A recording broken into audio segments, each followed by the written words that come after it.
Champions trophy 2025 కి పాకిస్తాన్ ఆతిథ్యం ఇస్తున్నప్పటికీ భారత జట్టు మ్యాచ్లు దుబాయ్ గడ్డపై జరుగుతున్న విషయం తెలిసిందే. పాకిస్తాన్ లో ఆడేందుకు బీసీసీఐ నిరాకరించడంతో ఐసీసీ ఈ ఏర్పాట్లు చేసింది. టోర్నీని హైబ్రిడ్ మోడల్లో జరిగేలా పాకిస్తాన్ ఒప్పించి దుబాయ్ స్టేడియంలో టీమిండియా మ్యాచ్లు నిర్వహిస్తుంది. ఈ నిర్ణయం కొన్ని జట్లకు రుచించడం లేదు.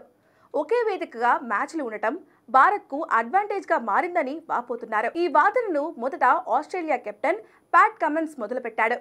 ఒకే వేదికలో మ్యాచ్లు ఆడటం ద్వారా భారత జట్టుకు అదనపు ప్రయోజనం కలుగుతుందని వ్యాఖ్యానించాడు. ఇక ఆఫ్ఘనిస్తాన్ చేతిలో ఇంగ్లాండ్ ఓటమి పాలవడంతో ఆ దేశ మాజీ క్రికెటర్లు పలువురు దీన్ని పదే పదే వివాదాస్పదం చేస్తున్నారు. దుబాయ్ వేదిక విషయంలో బీసీసీఐ తెలివితేటలు అద్భుతంగా పనిచేస్తున్నాయని సెటైర్లు పలుకుతున్నారు. తాజాగా ఈ విషయంపై స్పందించిన హెర్షల్ గిబ్స్ అడ్వాంటేజ్ అన్న వాదనను తప్పుపట్టాడు.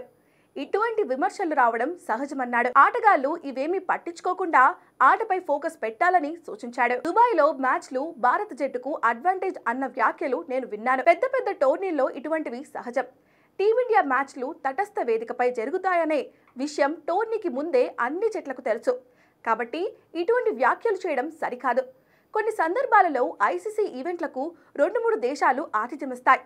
అప్పుడు ఇటువంటివి ఎందుకు రాలేదు? ఏర్పాట్లకు తగ్గట్లు ఆడటంపై ఫోకస్ పెట్టాలి. ఒకే వేదికగా మ్యాచ్లు జరిగినంత మాత్రానే విజయాలు ఊరికే దక్కవు. ఏ జట్టైనా మెరుగైన ప్రదర్శన చేస్తేనే గెలుస్తుంది. ఇరు జట్లు ఒకే వేదికపై ఆడినప్పుడు ఒకరికే అడ్వాంటేజ్ ఎలా లభిస్తుంది? కాబట్టి ప్రత్యర్థి వేదిక ఏంటనేది నేను పట్టించుకోను. ఆటపై మాత్రమే ఫోకస్ పెడతాను అని హెర్షల్ గిబ్స్ చెప్పుకొచ్చాడు.